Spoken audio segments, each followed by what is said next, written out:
जय राधा माधव जय कुंज बिहारी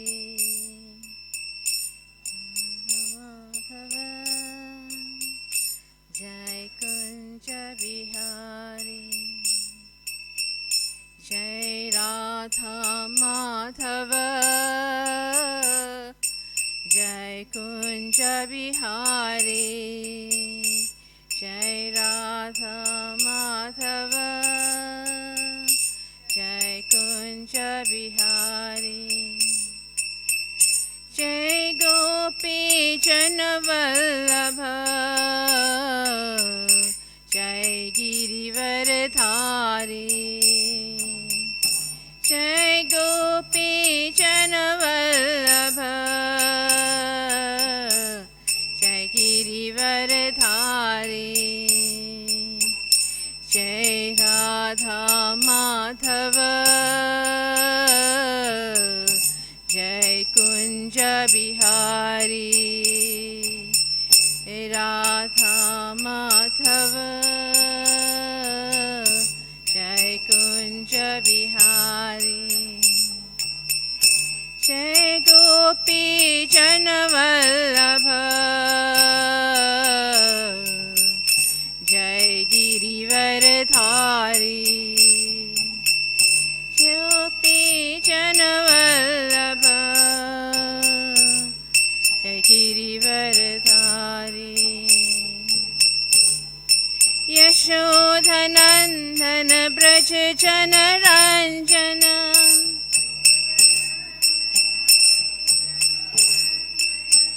यशोरनंदन ब्रज जन रंजन यशोरनंदन जन यशोधनंदन ब्रज जन रंजन नंदन ब्रज जन रंजन जमुना तीरवन चारे जमुना तीरवन चारे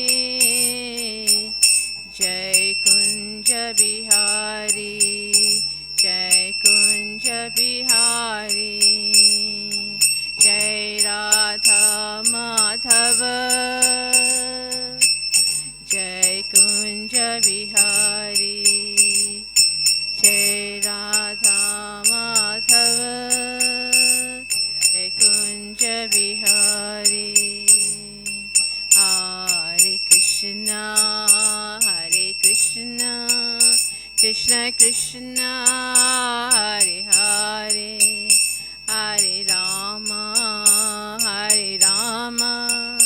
Ram Ram Hare Hare Hare Krishna Krishna Krishna Hare Hare Hare Ram Ram Ram Hare Hare Hare Krishna Krishna Krishna Hare Hare Hare Ram Ram Ram Hare Hare Hare Krishna Krishna Krishna Hare Hare Hare Ram Ram Ram Hare Hare Hare Krishna Krishna Krishna Hare Hare Hare Ram Ram Ram Hare Hare Hare Krishna Krishna Krishna Hare Hare Hare Ram Ram Ram Hare Hare Hare Krishna Krishna Krishna Hare Hare Hare Ram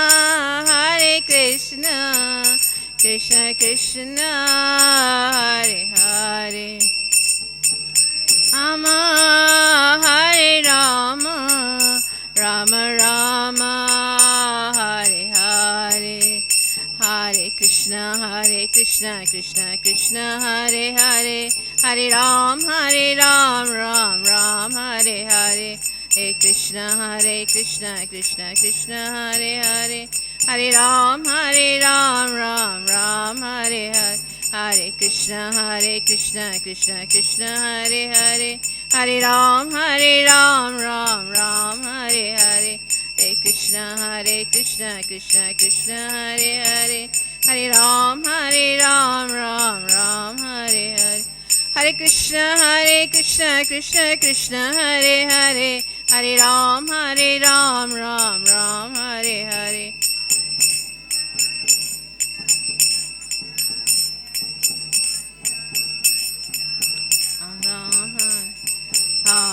Hare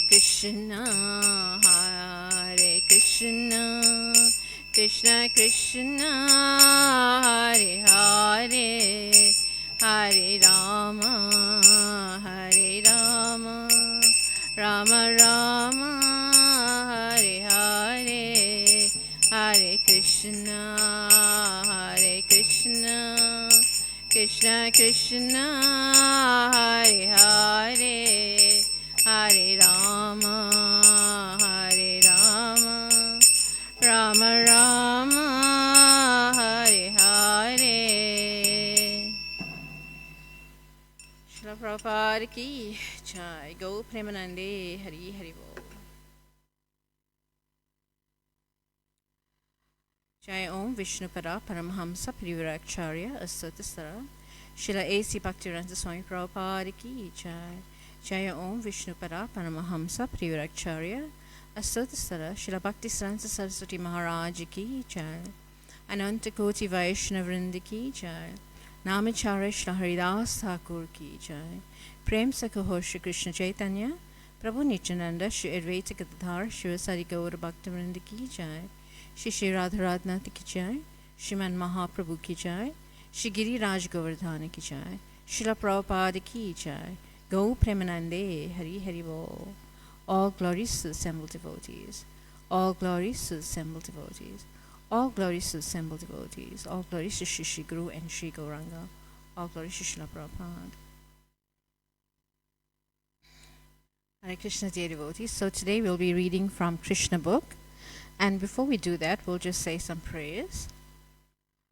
Om Jnana Timirandhasya Gyananjana Shalakaya Chakshurun Militam Yena Tasmai Shri Guruve Namaha Shri Chaitanya Manobhistam Sapitam Yena Bhutale Swayam Rupa Kadamaya Tadati Swapadantikam. He Krishna Karuna Sindhu Dinabandhu Jagatpate Gopesha Gopika Kanta Radhakanta Namasute Tapta Kanchana Gaurangi Radhe Vrindavaneshwari Vrishabhanusute Devi Pranamami Hari Priye Vanchakalpatarubhescha Kripa Sindhubhevacha Patitanam Pavinebhyo Vaishnavebhyo Namo Namaha.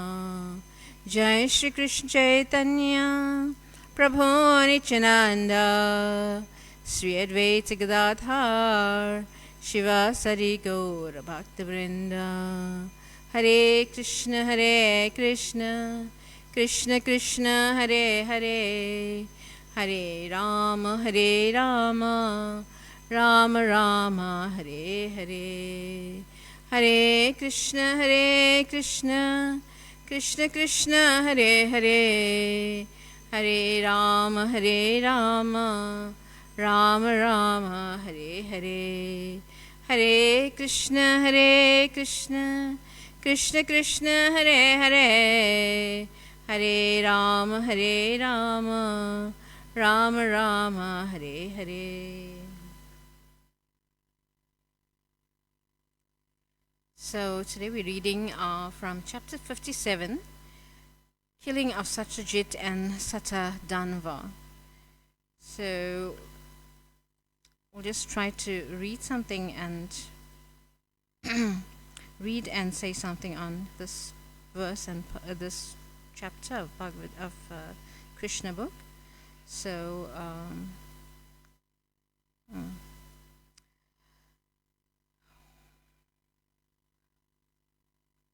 after Akrura visited Hastinapur and reported the condition to the Pandavas to Krishna, there were further developments. The Pandavas were transferred to a house which was made of lac and was later set ablaze, and everyone believed that the Pandavas, along with their mother Kunti, had been killed. After consulting together, this information was also sent to Lord Krishna and Balaram. After consulting together, they decided to go to Hastinapur to show sympathy to their relatives. Krishna and Balaram certainly knew the Pandavas could not have been killed in that devastating fire. But in spite of this knowledge, they wanted to go to Hastinapur to take part in the bereavement. On arriving in Hastinapur, Krishna and Balaram first went to see Bhishma Dev because he was the chief of the Kuru dynasty. They then saw Kripacharya, Vidura, Gandhari, and Drona. Other members of the Kuru dynasty were not sorry because they wanted the Pandavas and their mother to be killed. Some family members headed by Bhishma were actually very sorry for the incident, and Krishna and Balaram expressed equal sorrow without disclosing the actual situation. So we see here that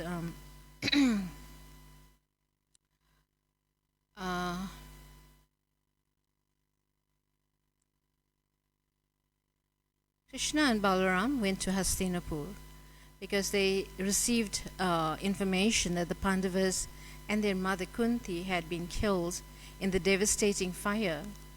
So what happened was that Duryodhan and his brothers basically made a house of luck, which is basically, it's very flammable, right? And they asked the Pandavas to go and reside there. So knowledge went to the Pandavas that this house is made of lac and it's flammable, and that Duryodhan and his brothers basically were going to kill them by setting that house on fire. So what happened? Vidura, he sent this message to the Pandavas, and the Pandavas, they built a tunnel underground and they escaped before the fire can take place. So eventually, there was a huge party and all of this, and the house was set alight, and the Pandavas escaped and unharmed, and the Duryodhan and company, they actually believed that the Pandavas died in that fire. So what happened? Message was sent out that the Pandavas, were basically killed, and Krishna and Balaram then went to Hastinapur to actually take part in the bereavement of the Pandavas. Although Krishna knew that the Pandavas, nothing had happened to them, but still he went just to show respect, right? And so in this way, we see this is from the Mahabharata, this part of the, this pastime. And so let's continue reading and see what happens thereafter. Now this actually goes into another story, the story of our lecture today, right, of Krishna book. So when Krishna and Balaram were away from the city of Dwarka, there was a conspiracy to take the Shamantaka jewel away from Satyajit. The chief conspirator was Satyadanava, who was among those who wanted to marry Satyabhama, Satyajit's beautiful daughter. Satyajit had promised that he would give his daughter in charity to various candidates, but later his decision was changed, and Satyabhama was given to Krishna along with the Shamantaka jewel. So we see here, there's this one character by the name of Satyadanava, and he basically wanted the hand in marriage of Satyabhama, but it so happened that Satyajit, the king of that area, he gave his daughter in marriage to Krishna, and so in this way, Satyadanava, he didn't get the jewel, neither did he get the daughter. He didn't get Satyabhama, right? And so Satyajit had no desire to give the jewel away with his daughter, and Krishna, knowing this, knowing his mentality, accepted his daughter but returned the jewel. So Satyajit did not want to part with the jewel because, this jewel, it produced so many ounces of gold every day. And Satyajit did not want to part with this jewel. So Krishna, knowing his mentality, accepted the hand in marriage of Satyabhama, but he returned the jewel like this. So after getting back the jewel from Krishna, he was satisfied and kept it with him always. But in the absence of Krishna and Balaram, there was a conspiracy among men, including Akrura and Kritavarma, who were devotees of Lord Krishna, to take the jewel from Satyajit. Akrura and Kritavarma joined the conspiracy because they wanted the jewel for Krishna. They knew that Krishna wanted the jewel and that Satyajit had not delivered it properly. Others joined the conspiracy because they were disappointed in not having the hand of Satyabhama. Some of them incited Satyavana to kill Satyajit and take away the jewel. So here there's a conspiracy, to actually kill Satyajit and take the jewel away. So, and because they did not get the hand in marriage of Satyabhama, so, they were conspiring like this. And Akrura and Kritavarma were part of the conspiracy, not because, they wanted the jewel, but they wanted the jewel for Krishna's pleasure. Because Akrura and Kritavarma are basically both devotees of the Lord, and they wanted it for Krishna. The question is generally raised, why did a great devotee like Akrura join this conspiracy? And why did Kritavarma, although a devotee of the Lord, join the conspiracy also?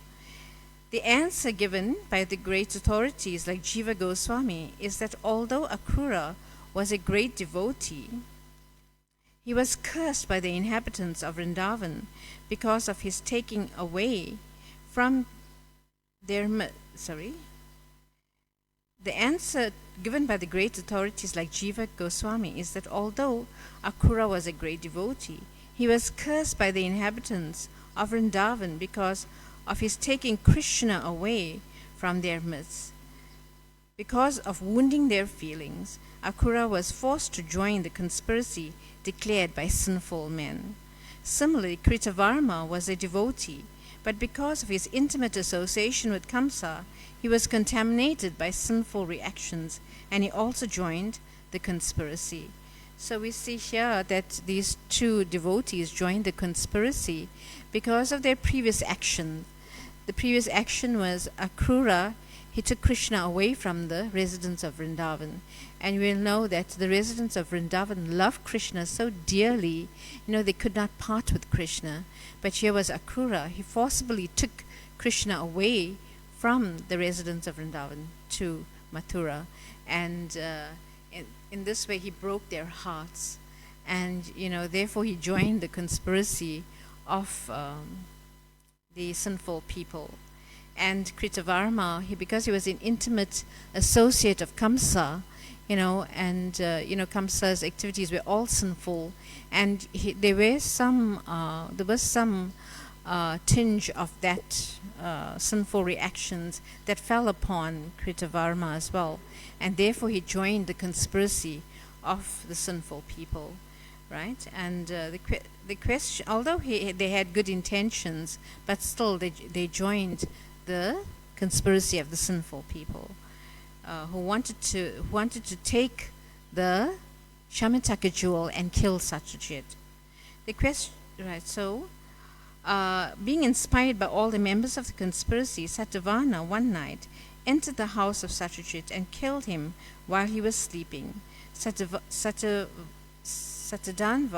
was a sinful man of abominable character, and although due to his sinful activities, he was not to live for many days. He decided to kill Satyajit while Satyajit was sleeping at home.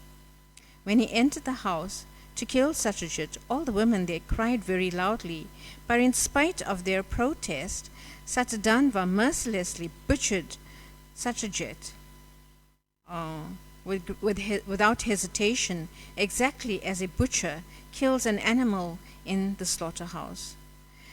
But since Krishna was absent from home, his wife Satyabhama was present on the night of Satyajit, on the night Satyajit was murdered, and began to cry, my dear father, how mercilessly have you been killed?" The dead body of Satyajit was not immediately removed for cremation because Satyabhama wanted to go to Krishna in Hastinapur. Therefore, the body was preserved in a tank of oil, that Krishna would come back and see the dead body of Satyajit and take reaction against Satyadanva. Satyabhama immediately started for Hastinapur to inform Krishna about the ghastly death of her father.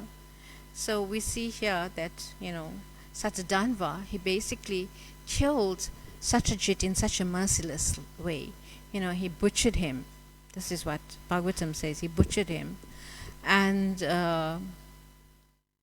although all the ladies were crying and, and all of this, but it did not deter Satyadanva from killing Satyajit, because, his lust was so great that he really wanted this jewel, so he would do anything, even at the expense of killing someone, right? And we find that, in today's society, this is going on as well. People, they just mercilessly, they have no regard for life. They kill anyone and everyone just to get what they actually need, what they want. So in this way, we see that this is Kali Yuga, and this was happening in Dwapara Yuga as well. So we find that in Kali Yuga it's more intense, right? Especially here in South Africa, there is so much of crime, and so many people are being killed like this, right? So we should be wary of our surroundings and be wary of ourselves as well, and try to follow scripture and live by the codes of dharma, in this way. So we'll continue reading. Oh yeah, then another point here is that Satyabhama and her family members, because Krishna was away from Dwaraka, they kept the body in oil, right, to preserve it until Krishna came back.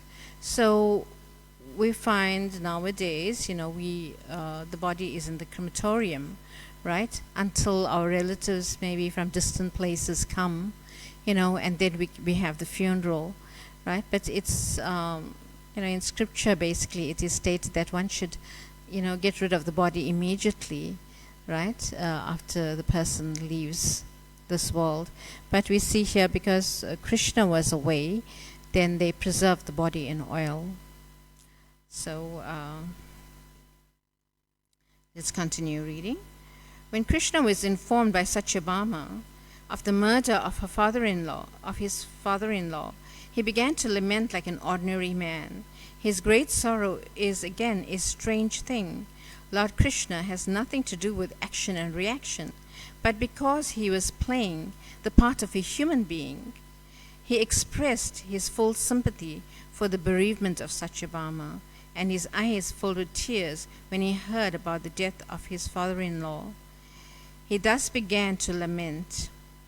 So here Krishna is crying, because his father-in-law had died, and in such a brutal way as well, and we see that Krishna, he's basically aloof of all of these things, right? But because he's playing the part of a human being, then he, has to act in this way as well. But and also, it's his wife's father, and she came all the way from Dwaraka to Hastinapur to give Krishna the message, right? So thus he began to lament, "Oh, what unhappy incident have taken place?" Then Krishna and Balaram, along with Satyabhama, immediately returned to Dwaraka and began to make plans to kill Satyadanva and take away the jewel. Although he was a great outlaw in the city, Satyadanva was still very much afraid of Krishna's powers, and thus when Krishna arrived, he became most afraid. So everybody knew the powers of Krishna, and the chivalry nature of Krishna, and because Krishna had killed Kamsa and so many other demons, even as a small child, when he was 3 days old, he killed Putana, who had poisoned a breast and come to feed him, and he vanquished her. So everybody knew all these pastimes of Krishna, and so therefore Satyadanva, he became most afraid. Shri Radha Radhanatha Ki Jai.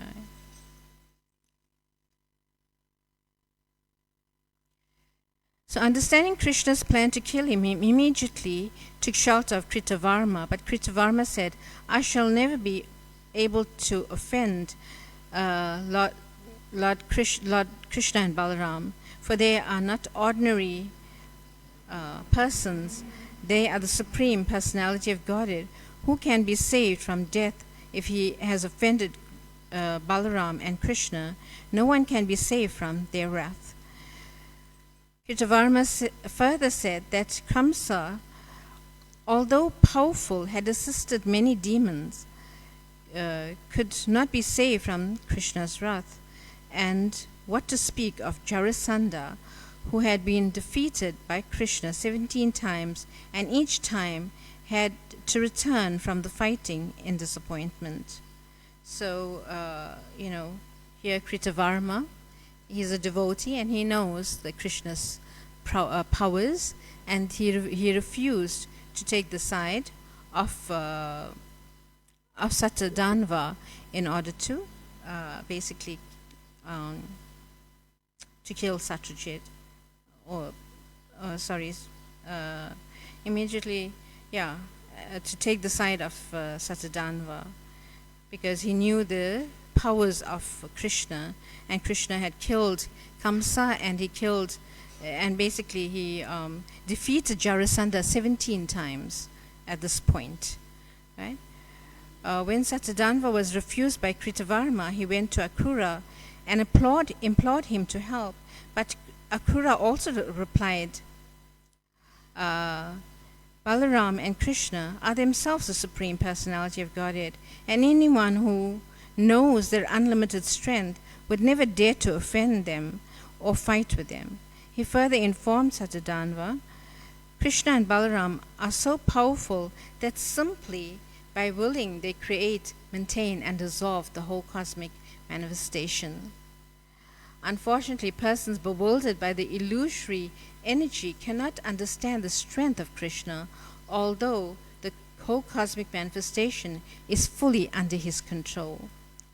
He cited an example that Krishna, even at the age of 7 years, had lifted Govardhan hill and had continued to hold up the mountain for 7 days, exactly as a child carries a small umbrella Akrura plainly informed Satadhanva that he was always afraid, he would always offer his most respectful obeisances to Krishna, the supersoul of everything created, everything created and the original cause of all causes.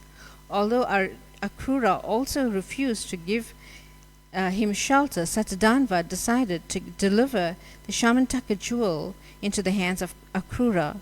Then, riding on a horse which could run at a great speed and up to 400 miles at a stretch, he fled the city. So we see here, he is fleeing because he's afraid that Krishna is going to catch up with him and he's going to kill him. So he took, with a great speed via the horse, he basically fled the city. And then we see that when Krishna and Balaram were informed of the flight of Satadhanva, they mounted their chariot, its flag marked with a picture of Garuda, and followed him immediately. Krishna was particularly angry with Satadhanva and wanted to kill him because he killed Satyajit, a superior personality. Satyajit happened to be the father-in-law of Krishna, and it is the injunction of Shastra that one who is Guru Druha, who has rebelled against a superior person, must be punished in proportion to the severity of the offense. But Satadhanva had killed the father-in-law of Krishna. Krishna was determined to kill him by any means. So, today, in today's world, people, they're so wicked-minded that they do not care. If you're an elder, you're a senior personality, whatever, they don't mind killing you, right? They don't know the codes, of the human beings and how to live in this world. So here we see that Satyajit is a superior person. He's a king, and here Satadhanva, he wanted to kill him, and he basically killed him, right? And here Krishna, he knew that, that this person had killed Satyajit, and this is called Guru Druha, to kill a superior person. So Krishna followed him, and on the chase. Krishna is on the chase now. Let's just continue reading and see what happens. When Krishna and Balaram were informed of the flight of Satadhanva, they mounted their chariot, its flag marked with Garuda, and followed him immediately. Oh, we read that part. Satadhanva's horse became exhausted and died near a garden house in Mithila. Unable to take help of the horse, Satadhanva began to run with great speed in order to be fair to Satadhanva. Krishna and Balaram also left their chariot and began to follow Satadhanva on foot. So this is like a code of warfare. You have to kill an opponent. You have to fight with an opponent on an equal level. So because Satadhanva's horse had died, he had no other means to run, right? To flee from this battle. So he started running on foot. And when Krishna understood that, the horse had died, so he also jumped off his chariot, because he wanted to fight Satadhanva on an equal level. So he also got off and he starts running behind Satadhanva. So can you picture this scene? That Satadhanva is running and Krishna is running behind him with his hair flowing, and he's like trying to catch up with Satadhanva. So Krishna and Balaram like this. So eventually they catch up with him, I guess. Right? Satadhanva's horse became, okay, we read that. While Satadhanva and Krishna were running, Krishna took his disc and cut off Satadhanva's head. After Satadhanva was killed, Krishna searched through his clothing for the Shamantaka jewel, but he could not find it. He then returned to Balaram and said, we have killed this person uselessly, for the jewel is not found on his body. Sri Balaram suggested the jewel might have been kept in the custody of another man in Dwaraka. So here, Krishna is so compassionate that, he said that, we have killed him mercilessly. Right? He took his Sudarshan chakra and he beheaded him. So, and Krishna is regretting this now. And he says, we have killed him mercilessly because the Shamantaka jewel is not there, is not found on his body. And, he basically, he's feeling regret. But we see that he had killed Satyajit, right? Satyadanva had killed Satyajit mercilessly. So, in his next life, the law of karma works, right? Comes into play. And in his next life, he will have to suffer the same fate and be butchered mercilessly. But here, Krishna had killed him with his Sudarshan chakra, right? So, it's an eye for an eye, a tooth for a tooth, one says, right? So in this way, he got rid of that karma of, having to take birth again and be butchered in that way. So Krishna, finished him off. So, but Krishna is regretting now that, because the Lord is all compassionate, right? And he's feeling remorse that, I have killed him uselessly because he doesn't have the jewel on him. But if you look at it on another level, that it was the right thing to do at that point, right? So so then thereafter we find that Krishna went on to Dwaraka, and Balaram, he stayed in Mithila, because he was very nicely welcomed by King Janaka, and okay, let's just read that part.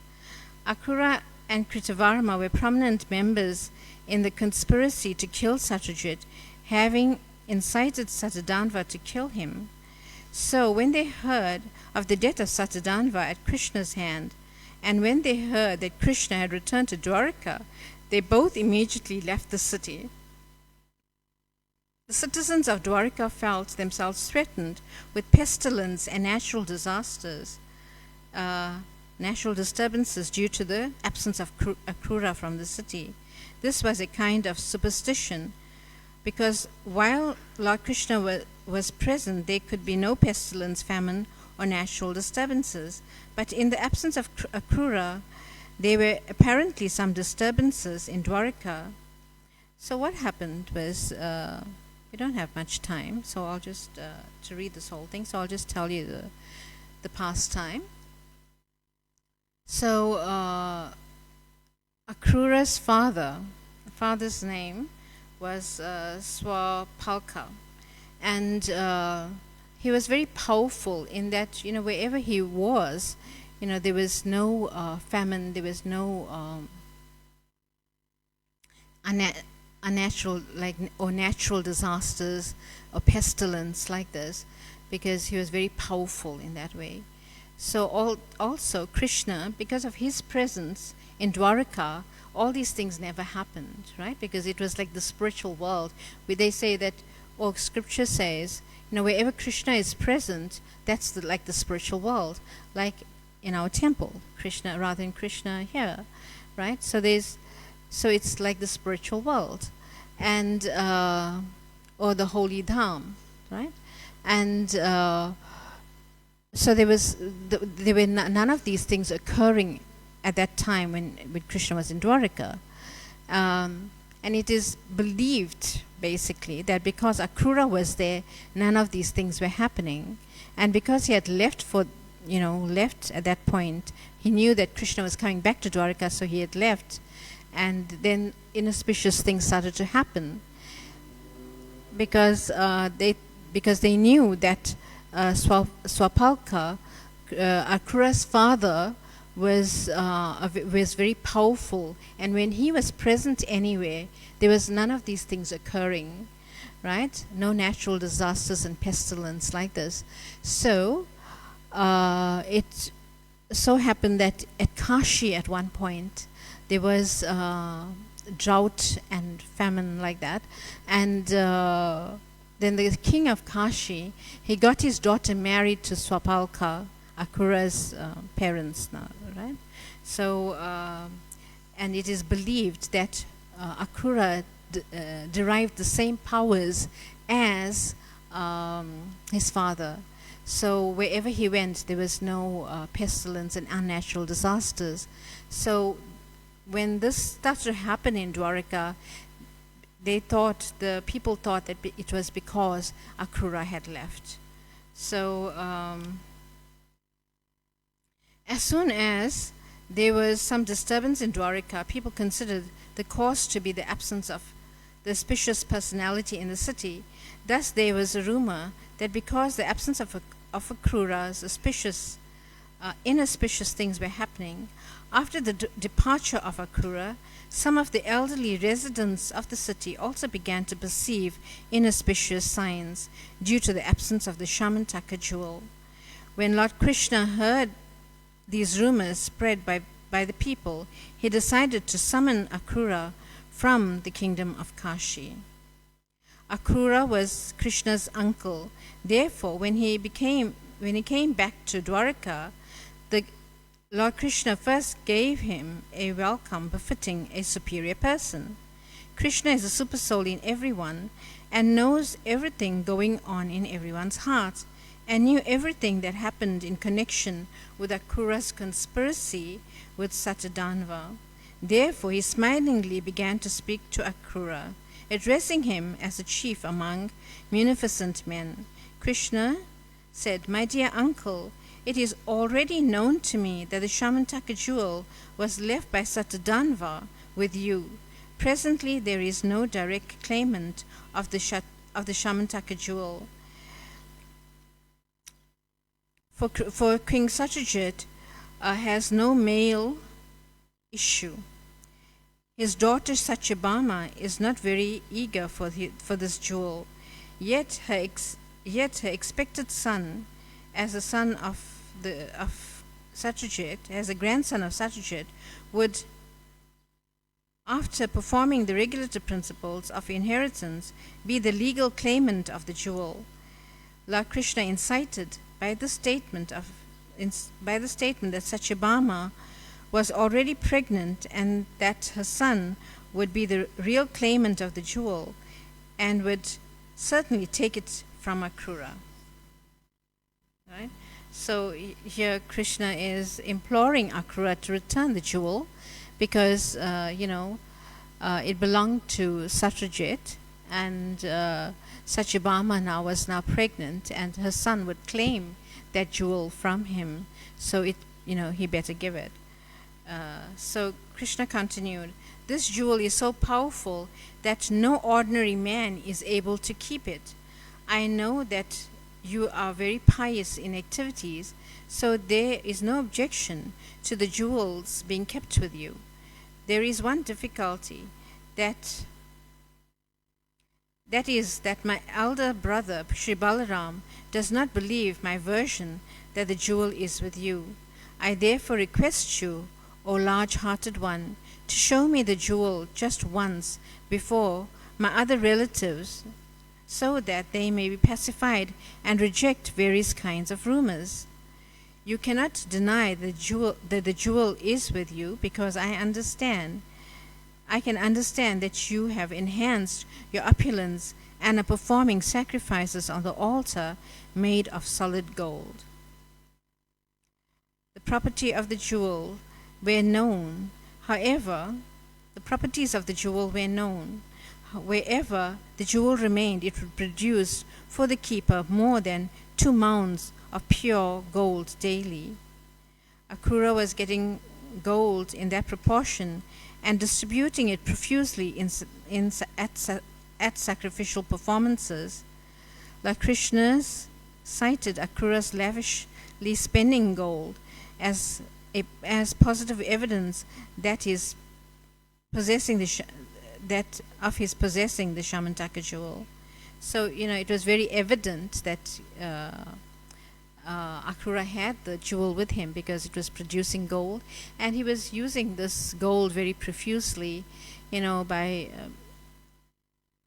basically serving the brahmanas, and also performing various ritualistic ceremonies, and also he had an altar made of gold, right, like this.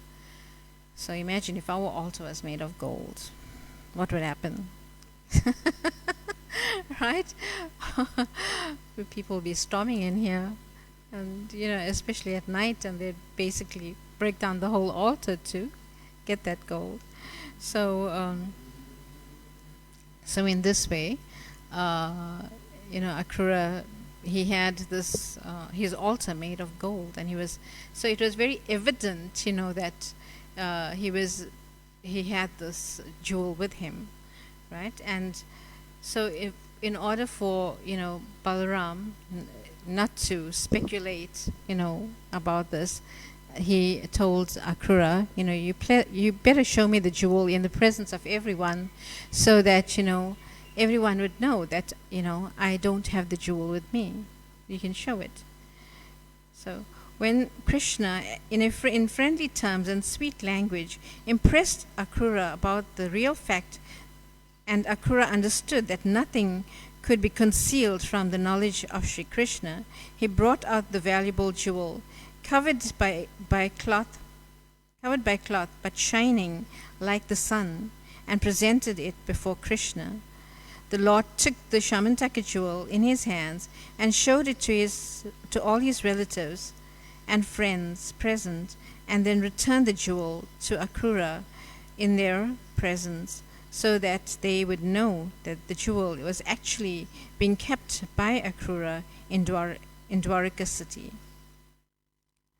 So this story of the Shamantaka jewel is very significant in the Srimad Bhagavatam.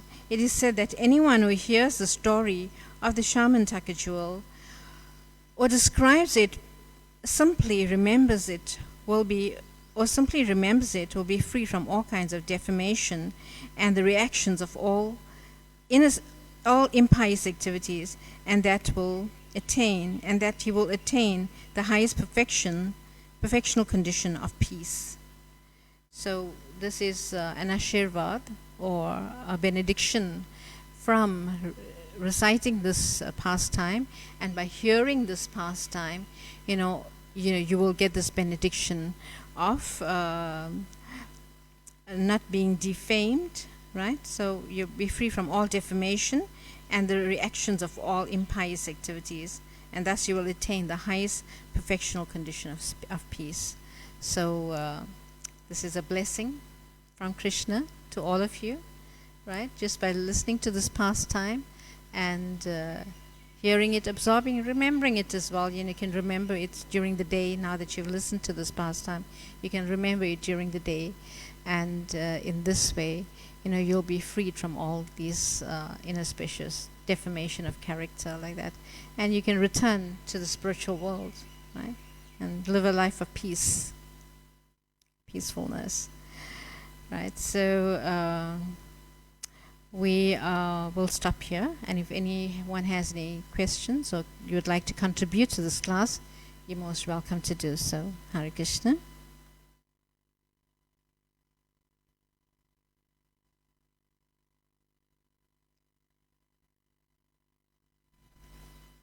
Well, the other part I wanted to mention was that Krishna, he went back to Dwaraka, right, and he took part in the ceremony of Satyajit, his father-in-law. He basically, went through the whole rituals and all of these things, and he, just like an ordinary human being, he performed all these rituals on behalf of his father-in-law.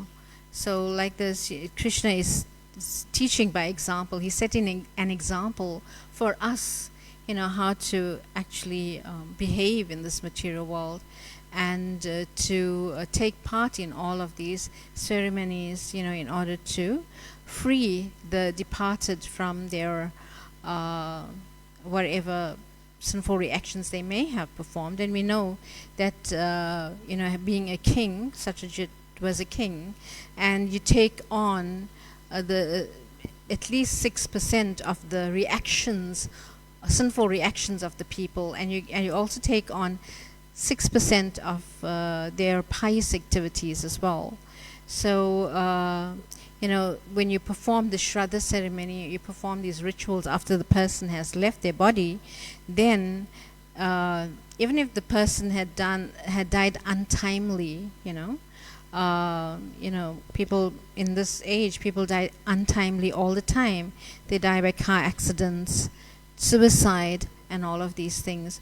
So they do not get a gross body immediately. But if one performs the Shraddha ceremony, after the person had died, then they actually receive a gross body, right? So in this way, Krishna, he performed the Shraddha ceremony for his father-in-law. So we find that these ceremonies are there, and people say, like, the person has died, why do we have to do all of this, but it's there in scripture that we should do this, we should perform this Shraddha ceremony, so that the person, he would obtain a bright destination in the future, right? So we understand, that we are not this body, we are the spirit soul, and when this body comes to an end, then the soul continues on its journey, right? And when it continues, basically, whatever sinful reactions we have done, we have to go to a hellish planet. For every sin that that there is also a hellish planet for that particular sin, right? In the Patala Loka, which is the hellish planets, right? They are basically different hells designed for a specific sin. So one goes there, right? And on his journey there, he's captured. When the soul leaves the body, he's captured by the Yamadutas, who tie him up, right? The subtle body, tie him up. You can actually feel although you do not have a gross body, but in that subtle body you have feelings. The subtle body is made up of the mind, intelligence, and the false ego, and you have all these feelings, and you are tied with ropes by the Yamadutas, and you are dragged to the hellish planets, and there, you are given punishment by a certain sin, for a specific sin, you are given certain types of punishment, like that. So we'll just mention a few. Like if one drinks alcohol. So drinking alcohol is a sinful action, right?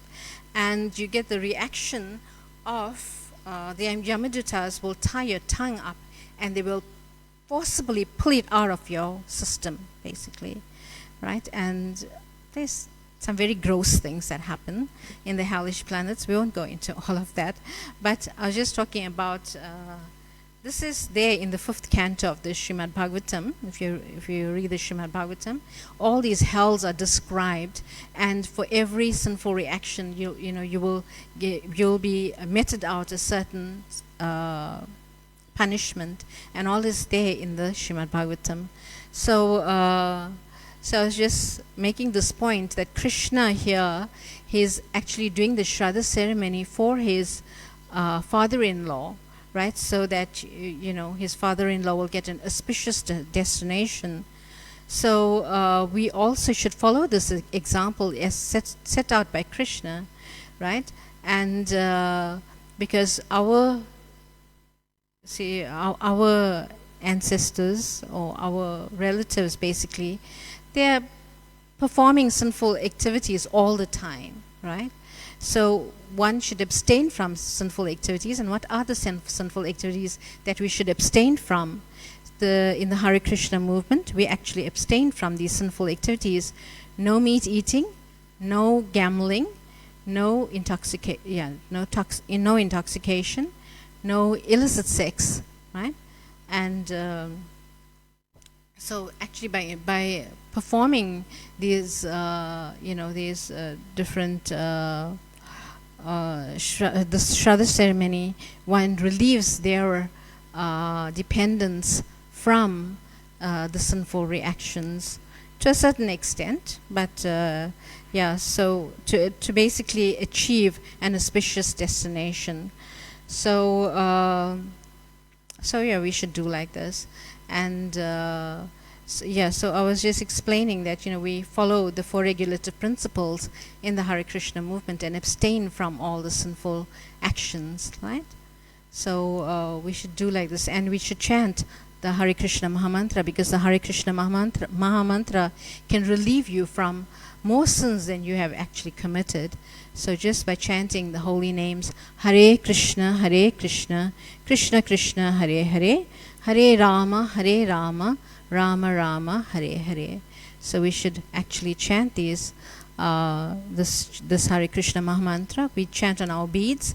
We have a strand of 108 beads, and chanting one round of that 108 beads, is very auspicious. And we chant 16 times 108 every day, right? For those of us who are dedicated and who want to attain the spiritual world, then we do like this. We chant the Hare Krishna Mahamantra 16 times, 16 rounds every day on the set of beads, 108 beads. So thank you very much. Hare Krishna.